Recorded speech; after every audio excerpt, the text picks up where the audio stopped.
Првиот обвинител Љупчо Коцевски со ветар во грб на градоначалникот на град Скопје Орце Ѓоргиевски со порака доколку има докази злоупотреби во скопските јавни предпријатија да ги достави до обвинителството за соодветно постапување. Само ќе кажам дека тој како градоначалник, доколку има докази и е надлежен, тоа може да го пријави на надлежните органи, а тоа е МВР и да донесе тие документи евентуално што ги има во јавното обвинителство и до сега јавното обвинителство така постапувало, што значи дека ќе постапува и натаму и доколку навистина има злоупотреби, ние нема проблем, стоиме на располагање. Новоизбраниот градоначалник Ѓоргиевски откри дека предпријатијата доспеале долг на 300 милиони евра, многу повеќе од очекуваните 200 милиони. Ѓоргиевски не ја исклучи можноста да поднесе пријави. Јас не навлегувам во коментарите на Арсовска.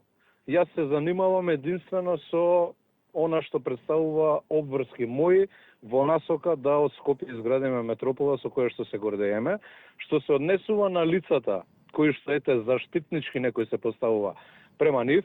Јас веќе ги известив и финансовата полиција и побарав да се вклучат во истраги, затоа што имаме и сериозни информации дека освен што има таму лица што не оделе на работа, дури има и лица кои што биле надвор од државата, а дополнително има и лица кои што се во притвор. Секој што се огрешил пред законот треба да одговара пред законот.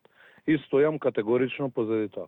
И неговата претходничка Даниела Арцовска се огласи на социјалните мрежи со барање да се објават сите фирми со долг по институција, со фактури и датуми од кога им се должи, со повик на дебата и соочување со аргументи. Ајде градоначалник да ги објавиш сите фирми со долг по институција со фактури и датуми.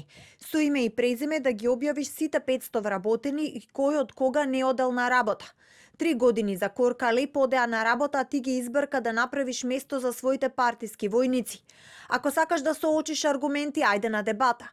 Па ќе раскажеш таму и за долг и за вработени во Скопје и во Кисела Вода, каде што има кој да ти врати со факти наспроти твоето лажење. Во паркови и зеленило, комунална хигиена, водовод и канализација, Дресло и другите јавни предпријатија во Скопје се појавувале различни профили на работници, луѓе кои фигурирале на платните списоци, а не се појавувале на работа, уверува Ѓоргиевски. А правните темови ги анализираат можностите за враќање на парите, но и одговорноста за раководителите на сектори и директорите.